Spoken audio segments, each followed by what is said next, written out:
Bienvenidos a 2.5 Gasteiz, 13, viernes 13 del 2016, fin de semana intenso en lo deportivo, principalmente en lo deportivo, porque hoy sí, hoy sí que es el día en el que podemos no solo seguir soñando, sino además creo que nos lo merecemos seguir soñando. Y creo que es un día de esos importantes en los que, bueno, pocas veces suceden, fíjense, creo que es la quinta Final Four que jugamos. Pero así creo que en 8 años, creo, si no me falla el dato, 6 o 8 años, no, en 8 años así, que han sido. Pero ahí es un número importante, en 8 años jugar 5 Final Four es un número súper importante. Lo que sí que es verdad es que hoy, a partir de las 9 de la noche, el Baskonia no tiene nada que perder y todo que ganar. La verdad es que esa es la realidad, nada que perder y todo que ganar. Porque hasta aquí, la verdad, y escuchando la Peras, la sensación que tenemos es que, bueno, nadie apostaba por ellos, nadie hablaba del Baskonia como a un equipo a tener en cuenta y sin embargo nadie les ha regalado nada, han jugado partido a partido, han ganado eliminatorias porque, como bien dice Pérez, repito, no ha sido un solo partido, hemos ganado muchos partidos para llegar donde estamos y hemos ganado a grandes equipos, incluso el actual campeón de la competición, que ahí es nada, al auténtico Real Madrid. Bueno, eso sí que es así, eso será a las partidas de las 9. Primero esa otra semifinal entre el duelo ruso, pero bueno, el que nos interesa a nosotros es a las 9 de la noche y ahí estaremos puntualmente. Nos hemos quedado en tierra, lo veremos a través de la pantalla, pequeña, grande, mediana, da igual, móviles, da igual. Yo espero hoy Vitoria estará a partir de esa hora prácticamente paralizada, yo estoy casi convencido. Pero no solo de Baskonia tenemos que hablar, porque sí que es verdad que también tenemos, por otro lado, tenemos al Deportivo Alavés, que este fin de semana se ha jugado 3 puntos importantísimos, en los cuales, con esos 3 puntos, a merced de lo que hagan el resto de los equipos muy cercanos en esto de la competición, esto del acceso directo a primera, sí que es verdad que sacando esos 3 puntos adelante en esta fecha concretamente, puede dar que, bueno, pues que tengamos un pie prácticamente metido en la primera división de honor de fútbol, ahí es nada. Y luego también, otro de los puntos de inflexión, si me lo permiten, pasa por Ávila, y es que el Araberri juega su tercer partido, también este fin de semana, en tierras avilenses y está claro, ¿no? De alguna forma, si gana este tercer partido, pues estamos en la competición del oro, ¿no? Y es, bueno, pues fíjense, es un fin de semana, cuando menos, repito, muy intenso en cuanto a lo deportivo. En cuanto a lo político, de aburrimiento, completamente aburrimiento, ¿no? De política casi mejor ni hablar. Yo creo que es mejor hablar del tiempo más que de política, porque tal y como estamos viendo el panorama nacional y el vasco actualmente también, porque la Regia entra en campaña, como no puede ser de otra forma, y el Partido Popular ya ayer registraba en el Parlamento 4 líneas de modificaciones del reglamento. Habla de todo menos del fraude. Curioso, es algo curioso porque sí que es verdad que del fraude han estado hablando y ya resulta que hacen una proposición de reforma del reglamento y no hablan del fraude. Bueno, una cosa curiosa que también incluso luego en nuestra tertulia podremos hablar. Bueno, les voy a hablar del TIP. Este tratado, a ver si lo digo bien, porque a veces yo creo que nunca lo digo bien y creo que es bueno que lo digamos perfectamente bien. A eso que va a decírselo bien, es el Acuerdo Transatlántico para el Comercio y la Inversión, ese acuerdo que tiene entre Europa, que están negociando, un documento que se está negociando entre Europa y Estados Unidos, y que la verdad es que si hay algo que yo hablé ya con José Ramón Mariño hace ya tiempo, porque de esto hablamos hace tiempo aquí en este programa, ya hace creo que un año, ahora vamos a hablar con él, algo más de un año, sí quedaba claro que había muchos recortes, entre ellos muchos sociales, incluso las decisiones políticas pasarían por ese tipo de tratados, es decir, y aquí el que más tiene que perder siempre, ¿saben quién es? Sí, ese, el que están ustedes pensando, nosotros, ustedes, porque las grandes empresas seguirían ganando más y todavía la brecha social probablemente sería mucho mayor o será mucho mayor. Pero repito, con un economista como José Ramón Mariño, a que ya saludo, Egunon, buenos días. Egunon, buenos días. ¿Qué tal estás? Hacía ya, ¿cuánto hace? Más de un año que no estábamos, ¿no? Sí. Empezamos a hablar tú y yo aquí del TIP. Sí, no recuerdo con certeza porque el tiempo pasa. Pero yo venía para aquí y creo que algo más de un año. Hará más de un año. Sí, seguramente. Además creo que hemos hablado 2 veces al respecto. Bueno, 2 veces, pero... Sí, una era un poco más, cosas más de tipo general y luego específicamente sobre la Asociación Transatlántica de Comercio e Inversión. Correcto. Sí, hará más o menos un año. Hombre, ¿qué ha cambiado en este año del tratado? Es decir, aparte de que seguimos sin saber nada de ese documento... Bueno, empezamos a saber más y sabemos más por Greenpeace el otro día. Exacto, por la filtración que se produjo. Es cierto que si se recuerda aquella conversación que tuvimos hace más de un año y lo que se ha filtrado, se ve que efectivamente aquella posición que manteníamos al respecto se ha corroborado punto por punto en la documentación filtrada. Es cierto también, hay que ser honestos en los planteamientos, que en la documentación filtrada fundamentalmente responde a las posiciones de los norteamericanos, que era una posición que la Unión Europea nos decía que no podía hacer pública porque quien tenía que autorizarlo era la parte norteamericana, y algunos documentos consolidados de negociación, es decir, aquello que ya van cerrando los acuerdos. De hecho, algunos documentos se pueden ver con rayitas, apuntes, etc. Pero lo sustantivo, lo verdaderamente importante, es que todos aquellos peligros que vislumbrábamos con la firma de un acuerdo de este calibre se han visto refrendados con la filtración de... Se ponen de manifiesto estos documentos. Sí, efectivamente. A pesar de que ahora la Comisión, que se ha visto un poquito sorprendida, no sé si tanto, pero un poquito sorprendida con la filtración, pues está reforzando aquellos elementos que entiende que benefician a su parte, por decir algo. Cuando dices que no crees que tanto, o sea, en cuanto a la sorpresa, ¿crees que probablemente que esa filtración viene de dentro y de forma interesada? Sí, yo tengo seguramente es una opinión diferente a muchos de mis compañeros que participan del movimiento social que se opone a este tipo de acuerdos, y voy a precisar esto, se opone a este tipo de acuerdos, no al comercio internacional, que quede claro. Yo sí creo que a través de quién se ha filtrado, que es una organización muy conocida, muy popular, pero que con respecto a la campaña del TTIP, pues hasta hace poco no actuaba de una manera específica. Y el hecho concreto y puntual de en qué momento, a mí me suena, quizás esté equivocado, y ojalá seguramente lo esté, a una especie de voladura controlada. Es decir, se filtra la documentación, se genera el debate, que eso es la gran ventaja que ha tenido la filtración como tal, que si hasta ahora había enormes dificultades en poner en la agenda de debate público, en la agenda política, lo que es el acuerdo comercial, porque parecía que estaba un poco por encima de la capacidad decisoria, ahora en este momento sí lo está, sí está en la calle, porque los grandes medios de comunicación, que hasta ahora no decían esta boca es mía, salvo algunos artículos de opinión específicos, pues lo han sacado como noticia. Entonces, en ese sentido, en la medida en que sirva para esto, ya me parece un gran avance. Porque yo hay algo en lo que seguro todos los que nos oyen, etcétera, estaremos de acuerdo, que una sociedad madura como la nuestra, lo que fundamentalmente necesita es una ciudadanía crítica y informada. Y para tener una ciudadanía crítica e informada es fundamental la información, reitero, y el debate. Y hasta ahora, tanto uno como el otro se había hurtado. Esperemos que a partir de ahora se suscite. No, sí que es verdad, sí que una vez que se han conocido, se filtró la información por parte de Greenpeace, sí que es verdad que ya ha habido mandatarios, en este caso ya François Hollande, ya se ha echado, digamos, por lo menos ha dado un paso atrás. Ha dicho, bueno, vamos a ver, nosotros tampoco no hemos dicho todo lo que tenemos que decir en ese sentido. Pero algún otro país, ¿no? Alemania está ahí como agazapada, pero bueno, Merkel también ha hecho algunas declaraciones en este sentido, ¿no? ¿Crees que la filtración ha favorecido en ese sentido o no? Que de alguna forma, de forma interesada, esa voladura a la que tú dices, sí, era una forma de intentar empezar a poner mimbres provocativos, políticamente hablando, sí, y forzar las negociaciones hacia otro camino, ¿puede ser? A ver, la negociación como tal, por hablar del espacio temporal, está condicionada por las elecciones norteamericanas. Y está condicionada en el sentido de que el actual presidente tiene una cosa que ellos llaman fast track, que es la capacidad de firmar los acuerdos comerciales, porque el Congreso y el Senado norteamericano le han dado esa facultad. Esa facultad se da muy pocas veces a los presidentes americanos. Cuando él deje de serlo, el nuevo presidente, el que sea, no tiene esa facultad. Por lo tanto, si se firmase, imaginemos hipotéticamente, el acuerdo, pues a mediados del año 2017, sí, tendríamos un presidente, un demócrata o republicano, que no sería Barack Obama, y por lo tanto, salvo que le den de nuevo una autorización de este nivel, tendría que ser discutida en las diferentes cámaras.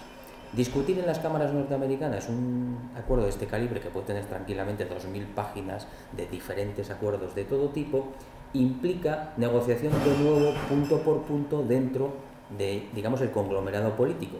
Y según el esquema americano de político americano de funcionamiento, ya sabes que allí se eligen nominalmente a los representantes Estado por Estado. Sí, correcto, porque nosotros tenemos una idea de Estados Unidos como un Estado federal, con unas diferencias brutales de legislación entre uno y otro Estado.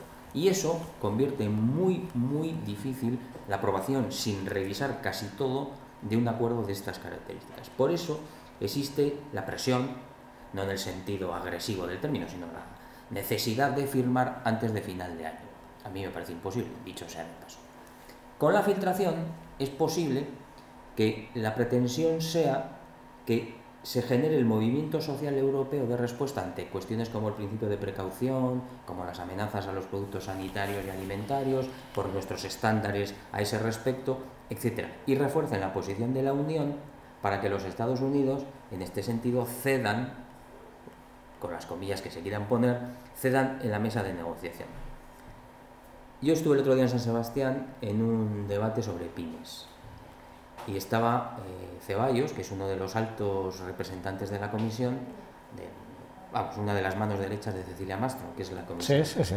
Y él, en su intervención, hablaba había que abrir el mercado de contratación pública norteamericano, de ciertas normativas que le afectan a nuestras industrias en cuanto a homologación de productos, el hecho, que es un ejemplito, pero que significa un poco, por ejemplo, que lo puso él, por eso lo cito, de que las galletas estas danesas tan famosas, pues si se quieren exportar a Estados Unidos tiene que venir un inspector norteamericano a evaluar en propia fábrica cómo se hacen, etcétera, para darles, digamos, el sello de admisibilidad en el mercado norteamericano. Entonces, que eso se podría suprimir.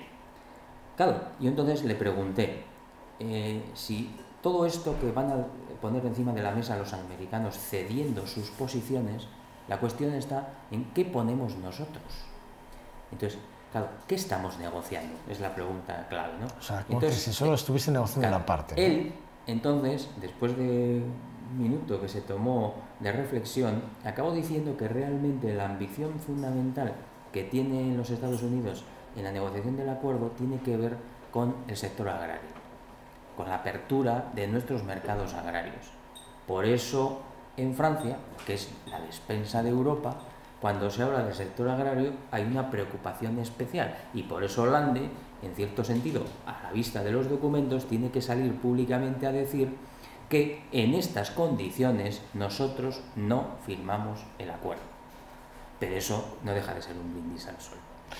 La pregunta sería, llegado a este punto, José Ramón, para mí, la pregunta sería, ¿es necesario un acuerdo o un tratado de ese tipo con Estados Unidos? ¿Y por qué? Bien, tiene calado el asunto. La posición oficial es que un acuerdo de este calibre lo que supondría sería un incremento del Producto Interior Bruto Europeo, creación de puestos de trabajo y un apoyo específico a las pymes. Y a su vez tiene un aspecto colateral, que es el verdaderamente importante, dicho sea de paso, que es lo que podemos llamar la ambición geopolítica del acuerdo. Porque los tres elementos estos que he citado antes, que seguramente la gente que nos esté oyendo dirá fantástico, si crece el Producto Interior Bruto, es crecimiento, y si es crecimiento quiere decir que hay empleo y que entonces nuestra economía, que en una situación bastante compleja está, pues se verá reforzada. El hecho concreto es que de los estudios que se han presentado para refrendar esa posición, los hemos desmenuzado con detalle y hemos podido acreditar que simplemente son falacias. Cuando ya se profundiza en el análisis de las cifras, pues se observa con todo tipo de detalles, con análisis técnicos, etcétera, que realmente los datos no son así.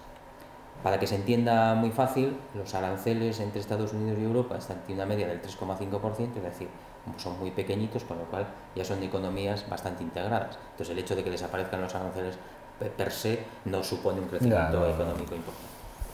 La clave está en lo que se llaman las barreras no arancelarias, que es decir, aquella especie de normativas que ambos lados nos hemos dado a nosotros mismos. Pero aquí me gustaría que esta idea quedase clara.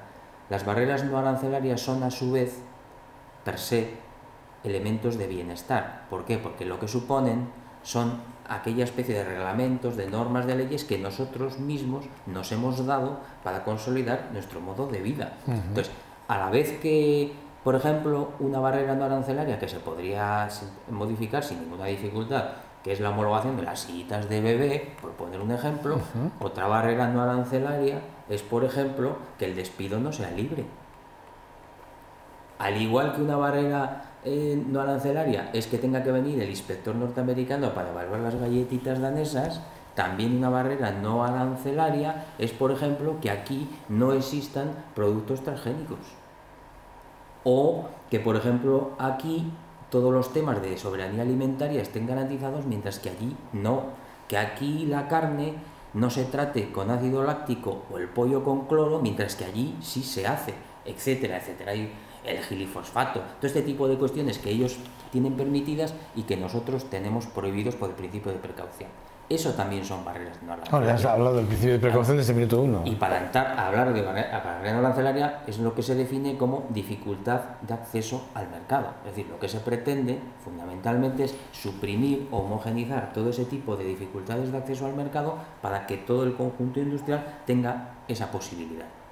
Y todos sabemos también que cuando se negocia entre dos partes en la que las posiciones son muy dispares, los procesos de homologación siempre son a la baja, que técnicamente eso se llama un race to bottom, o sea, realmente siempre son a la baja, y es así. Entonces, eso es lo que realmente está en cuestión. En el documento que Greenpeace hizo público, chocó las declaraciones de Bruselas, ¿no? Que decían que parte de esos documentos que se desclasifican de alguna forma o se dan a conocer, sí que, bueno, hay claramente males entendidos al lado por parte de los periodistas y por parte de quien los interpreta, en este caso Greenpeace. ¿Es así o no? ¿Realmente lo que está haciendo Bruselas es intentar tapar su propia brecha? Que es importante en este sentido, sí. Porque los americanos también han hecho sus declaraciones aparte. Hombre, que en cierto sentido tienen que tapar la brecha es obvio, pero insisto, yo creo que ya he visto que la agresividad con respecto a la filtración no ha sido tampoco especialmente beligerante. O sea, bueno, simplemente se ha dicho que es posición de máximos norteamericana y que realmente ciertas cosas se han evaluado de una manera diferente. Yo aquí... O no se han evaluado, que lo has hecho tú antes. También, no se han evaluado, es decir, yo cuando ante una filtración en la que se dicen ciertas cosas y alguien me dice que no lo he interpretado bien, pues yo de entrada ya soy escéptico, porque lo que está, en primer lugar, está considerando que seguramente mi capacidad de interpretación no es la adecuada conforme a los intereses generales. Y seguramente la mía sí es adecuada con respecto a los intereses generales, mientras que la de ellos es una interesada con respecto a quien realmente hace lobby y hace presión de todo lo que es la normativa europea, que son las grandes corporaciones.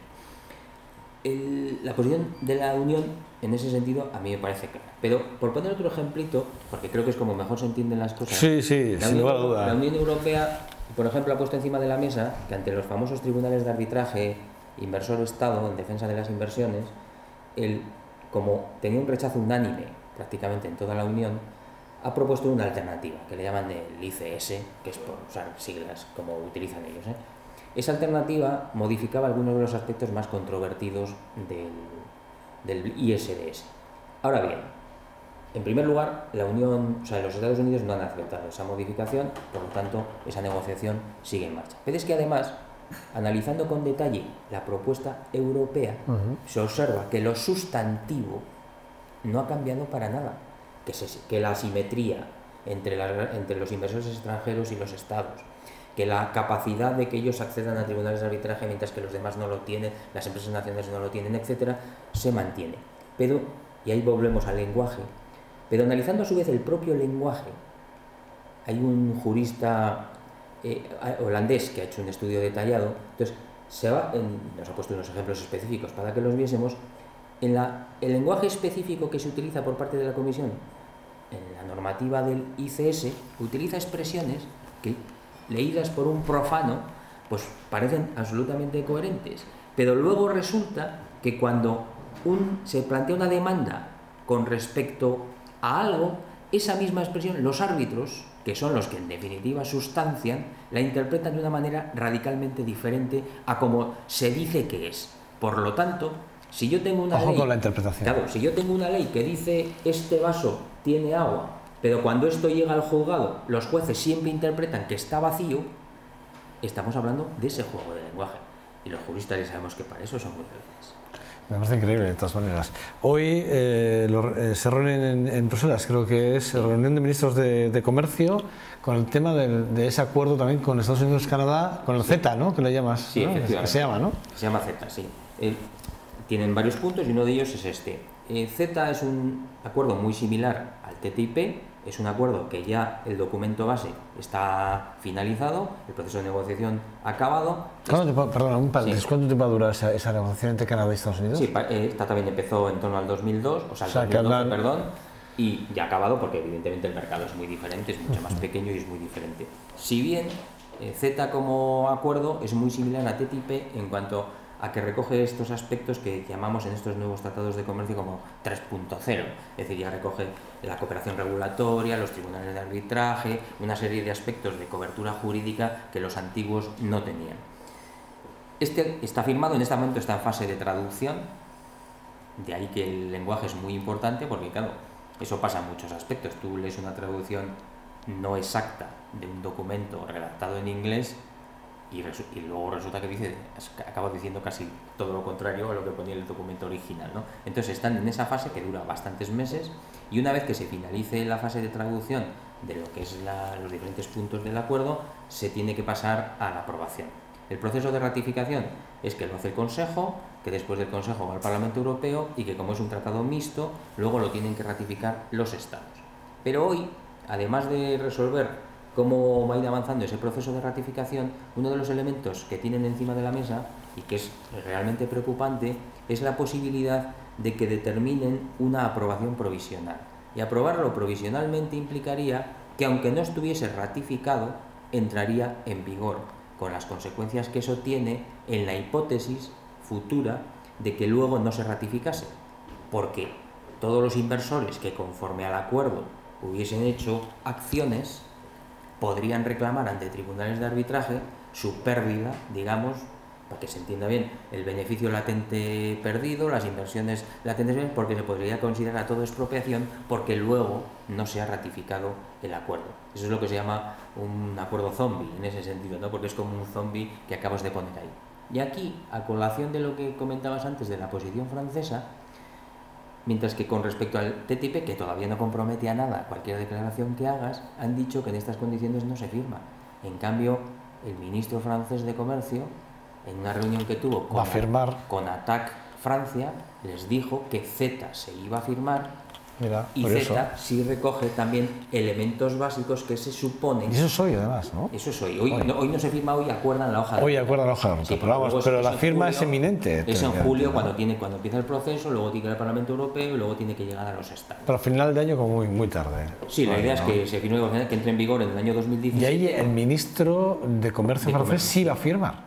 Ha dicho que sí, que Francia va a firmar el acuerdo. Es decir, para que se vea la diferencia que hay cuando tienes que hacer declaraciones ante posiciones que no comprometen realmente a nada, a declaraciones cuando sí realmente... El juego político de que más hablamos siempre, al día ¿no? siguiente tienes que...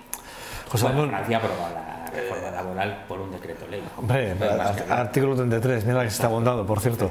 Estás en la campaña en contra del fracking aquí en Euskal Herria.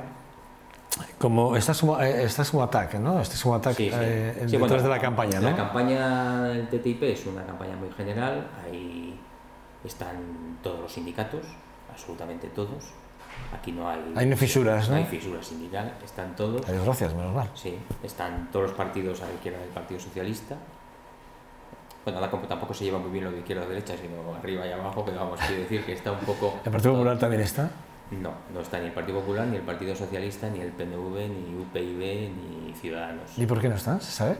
¿Hay alguna explicación de alguna explicación de algún partido? La verdad es que no. Por ejemplo, la posición del PNV es que, de hecho, la consejera de Competitividad del Gobierno vasco, que es la que entiende de esta materia, él dice que va a ser muy beneficioso para las pymes vascas.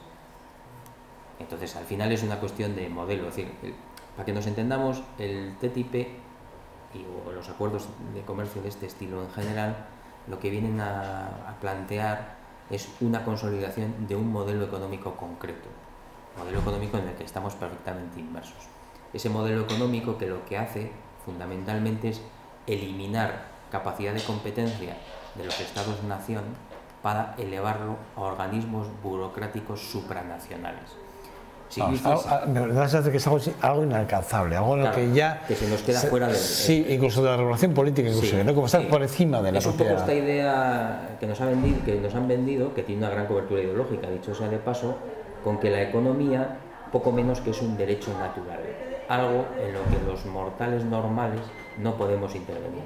Y que si hay políticas de austeridad, si hay unas políticas monetarias concretas, si hay que hacer tratados de comercio de este calibre, etcétera, etcétera, etcétera, eso se escapa de la capacidad de decisión política de los ciudadanos. Eso está por encima porque es un poco como una especie de plutocracia de las grandes corporaciones. Yo decido porque sé de qué tengo que hablar porque vosotros a este nivel no llegáis. Entonces la economía mundial funciona un poco en esa dirección y se observa paso a paso, día a día. Si tenemos un tratado de estabilidad, la propia política del euro, todo este tipo de cuestiones son decisiones que realmente a nosotros no nos han preguntado y hay alternativas. Y no nos van a preguntar, ¿no? No nos van a preguntar si no hay el cambio de correlación de fuerzas. Eso es una cuestión de posición. Pero realmente hay alternativas y hay muchísima gente trabajando en opciones alternativas. Por poner un ejemplo que no tiene que ver con el comercio internacional, pero ahora que se habla tanto de la deuda, por ejemplo, sí, y cómo afecta la deuda, es que realmente la Unión Europea está gobernando a través de la deuda. Y gobernar a través de la deuda es una especie de yugo que nos ponen a todos. Cuando hay planteamientos de teoría económica, también discutibles, por supuesto, que manejan hipótesis como hacienda funcional que se llama, que es decir, yo genero los ingresos que necesito para la satisfacción de las necesidades de los ciudadanos. Porque no deberíamos de olvidar, que me parece tremendamente pertinente sacarlo a colación en estos días, que esto parece una apostasía, que la economía realmente, para lo que está, es para hacer feliz a la gente, para satisfacer sus necesidades. Y el Producto Interior Bruto, las políticas de crecimiento, la deuda, las políticas de estabilidad, todo este tipo de cuestiones no son más que instrumentos para el objetivo final, que es la ordenación de los recursos que permitan hacer feliz a la gente. Y hay opciones de hacerlo. Decía Lordon, un economista francés, que la indignación es un buen comburente, pero lo que mantiene a la sociedad, el combustible que mantiene a la sociedad, es la esperanza. Y creo que podemos poner esperanza encima de la mesa porque tenemos alternativas reales a todo este modelo de descomposición absoluta a la que nos están abocando. Bien es cierto, y lo decía antes, que el sistema tiene una gran cobertura ideológica, porque todos nos creemos clase media, todos creemos que no estamos sometidos cuando sí lo estamos, y no hay mayor medio de dominación que esa sensación de ser libre cuando realmente no lo soy. Decía Zizek que ¿para qué voy a usar las fuerzas represivas si soy capaz de convencer a los pollos de que vayan solos al matadero? Ciertamente. Bueno, lo que sí que es verdad, y por ir acabando porque no tenemos mucho más tiempo, sí que es verdad que de alguna forma el TTIP el TIP no nos va a favorecer a nada a las clases bajas, evidentemente. Yo decía al principio, cuando hacía la presentación, que va a haber una grieta mayor, si cabe, entre los que más ganan y los que menos ganan, y que eso va a marcar además un antes y después entre las políticas europeas y las políticas americanas. Y que el más fuerte, y en este caso, tú lo decías antes también, de alguna forma, Europa no está presionando de alguna forma en el tratado, en el acuerdo, y se está dejando de alguna forma llevar por las políticas o las iniciativas americanas. Es lo que... Está muy bien que me hagas esta pregunta porque en ese mismo debate sobre las pymes recuerdo que en una intervención mía dije que nosotros seamos el hermano pobre y los americanos eran el hermano fuerte. Al representante de la comisión no le gustó nada, dijo que negociábamos en posición de igualdad. Lo cierto es que no, hombre, en absoluto. Hombre, quienes marcan la política general en el mundo. Yo no estoy muy puesto en ti, pero por lo que me he leído son los norteamericanos. Eso es una obviedad pasmosa. Entonces, es así. Entonces nosotros, ahí es donde está el juego de la ambición geopolítica. Realmente la clave del tratado es que si Estados Unidos y Europa llegan a firmar una manera de hacer el comercio internacional, van a acabar imponiéndolo en el conjunto del mundo, porque si nosotros el 50% del comercio mundial lo hace de esta manera, o lo haces como yo digo, o no haces. Y aquí hay declaraciones al Economist, periódico inglés, nada sospechoso de ser antitratado, que un funcionario norteamericano les dijo: Sabemos perfectamente que estas cifras de crecimiento, estos beneficios económicos hipotéticos a corto plazo y a medio plazo que se presentan son absolutamente irreales. Lo sabemos. Por lo tanto, como ya no podemos hacer y utilizar este tipo de argumento, lo que les tenemos que decir a los europeos que realmente en su mercado único añadamos un Estado más. Es verdad que el nuestro, que es súper grande, añadamos, por lo tanto nuestro mercado único será más grande. ¿Por qué? Porque lo que se quiere es hacer ese planteamiento de tipo geopolítico. Como decía von Clausewitz, ya no es la guerra, la diplomacia por otros medios, sino ahora son los tratados comerciales. Los tratados comerciales, sí, económicos, está claro. Sí. Estados Unidos y Inglaterra, las principales potencias comerciales mundiales, han basado su crecimiento y su estructura productiva en un proteccionismo feroz. Y una vez que ya han llegado arriba, como decía el economista coreano, quitamos la escalera. Y es así. Y en los países emergentes, el libre comercio ha funcionado y ha supuesto un cierto desarrollo con una peculiaridad, que los dos que han funcionado mejor, que ha sido China y Vietnam, lo han hecho con una combinación de libre comercio y de sistemas de protección y de subsidio a su producción.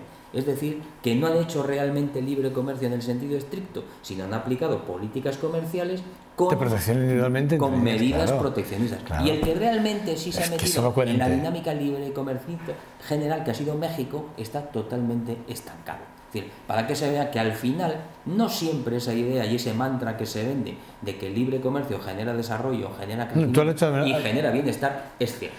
Tú has dicho desde el minuto uno que no estás en contra, nunca se está en contra del comercio abierto. Otra manera de hacer comercio. Claro. Pero está claro, no en estas condiciones, ¿no? Condiciones que son leoninas, si me lo permites. Y si no es un mitin, porque como tenemos muchas pymes en Álava, convendría también precisar del asunto de las pymes, porque es una de las partes sustantivas del discurso oficial, que yo no tengo ningún inconveniente en debatirlo con quien sea, O sea, se habla mucho de la capacidad de exportación de nuestras pymes a los Estados Unidos, que se nos va a abrir un mercado potencial tremendo.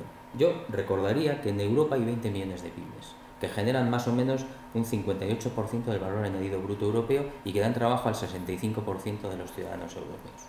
Que exporten a los Estados Unidos es un 0,87%. Un 0,87%. O sea, ya se por dónde vas entonces. Claro, mi pregunta es la siguiente. Si realmente hay que incidir mucho en las pymes que exportan, estamos preocupándonos de un 1% y el otro 99%, porque no debemos de olvidar, y aquí es el otro aspecto que hay que añadir, que si se abren los mercados existe un riesgo potencial real de invasión, por usar una terminología gruesa, de pincelada gruesa, de productos norteamericanos mucho más baratos, que afectarían a nuestro mercado interior. Y ese otro 99% de nuestras pymes, donde venden es en el mercado interior, en este caso del Estado, el mercado interior europeo y en los países cercanitos a nosotros, que se verían severamente afectados. O sea que cuando habla el PNV de que efectivamente nuestras empresas o nuestras pymes se beneficiarían, está hablando de las pymes ¿a qué nivel? Está hablando de las pymes exportadoras grandes, las multinacionales más importantes del país, o sea, de las 5. Y algunas será pyme en el sentido, claro, pues que las pymes, por cierto, las pymes americanas y las pymes europeas tienen un concepto de medida diferente. Una pyme europea son 250 trabajadores, una pyme norteamericana son 1000. Si yo llego a acuerdos definiendo espacios específicos para pymes, también estoy generando un gran desequilibrio porque las suyas son mucho más grandes que las nuestras por ley. Por lo más potentes, está claro. Pero ese es un poco el asunto clave. Quienes influyen en las políticas comerciales a nivel de lobby son las grandes corporaciones. Yo le pregunto a cualquier director o gerente de pyme, ¿usted cree que las posiciones que defienden las grandes corporaciones son coherentes con las posiciones que usted como director o gerente de una pyme defiende? La respuesta es que en el 99% no, son intereses encontrados. Está claro. Y hay otro elemento adicional que también es tremendamente pertinente, ahora que se han filtrado los papeles de Panamá y todo este tipo de cuestiones que se visualizan, ¿no? Es decir, la capacidad que tiene una gran corporación de deslocalizar para no cumplir con sus obligaciones de responsabilidad social corporativa, fiscales, medioambientales, laborales, es total. ¿Qué capacidad tiene una pyme de hacer lo mismo? Prácticamente ninguna. Por lo tanto, estamos haciendo competir a empresas que sí pueden obtener esos beneficios adicionales por la capacidad de deslocalización con empresas que tienen que cumplir requisitos mucho más exigentes en sus diferentes estados-nación. Tela. José Ramón, siempre te digo lo mismo, la verdad es que siempre que me pongo a hablar contigo me quedo corto en todos los aspectos, pero es que no tengo más tiempo, pero lo que voy a hacer es invitarte cada vez con un tiempo, con una periodicidad más corta, para charlar más a menudo del TIP y demás cosas, ¿no? Porque del CETA también habrá que hablar algún día, del tratado canadiense y de Estados Unidos, que bueno, veremos cuál es digamos, la hoja de ruta que se marcan y a ver en qué periodo de tiempo lo fijan y lo firman. Pero hablaremos de ello. José Ramón, la última pregunta que te voy a hacer es la más complicada que te he hecho probablemente en los últimos 3 programas. Miedo me das. La más complicada. Como socio del Baskonia, ¿qué esperas que pase hoy en Berlín? Bueno, yo como aficionado histórico del baloncesto y como ya soy madurito, ya entonces por las fases de euforia y de forcismo, digamos que ya he pasado, ¿no? Por lo tanto, yo lo que espero es ver un buen partido, disfrutar del partido y que ganen o pierdan, pues que me divierta y que uno salga orgulloso de lo que ha visto y de la ambición y las ganas que le han puesto. Si además se gana, la guinda será total. Hoy el día ha salido lluvioso, el agua es fundamental para el crecimiento de la vida. Esperemos que estas gotas de lluvia que hoy nos asaltan realmente sirvan como fuente para que nuestros chicos consigan ganar. Bueno, es que entre otras cosas, no se me ha olvidado decir, es un gran poeta, todo hay que decirlo. Yo, ahora que te he oído recitar este pequeño verso, sí que es verdad que José Ramón, entre otras cosas, aparte es un buen economista, es un buen escritor, un buen amante de la buena música, yo lo conozco mucho en ese sentido también. Y bueno, pues desde que lo conozco es un lujo para mí, tenerte aquí cerquita. Bueno, yo creo que todos lo somos. Murió hace unos años Roque Dalton, y creo que fue hace 2 días cuando se celebró un poco el aniversario de su muerte, y él tenía algunos poemas fantásticos y uno precisamente hacía referencia a eso, ¿no? Que yo soy como todos, amo la vida, amo el amor, amo la poesía, ¿no? Entonces en ese sentido creo que todos lo hacemos, ¿no? El pan de cada día a su vez es la poesía de cada día. José Ramón, sercaso. A ti. Cuídate, Muchas gracias. Te veo pronto. Muy bien. Bueno, nada, una pequeña pausa para la publicidad y ya saben, nuestra contraportada siempre los viernes es un poco el repaso a lo que ha sucedido en Vitoria o en el mundo, incluso en el país, a través de nuestros contertulios. Breve espacio para la publicidad y regresamos en nada, en ya. Hasta ahora.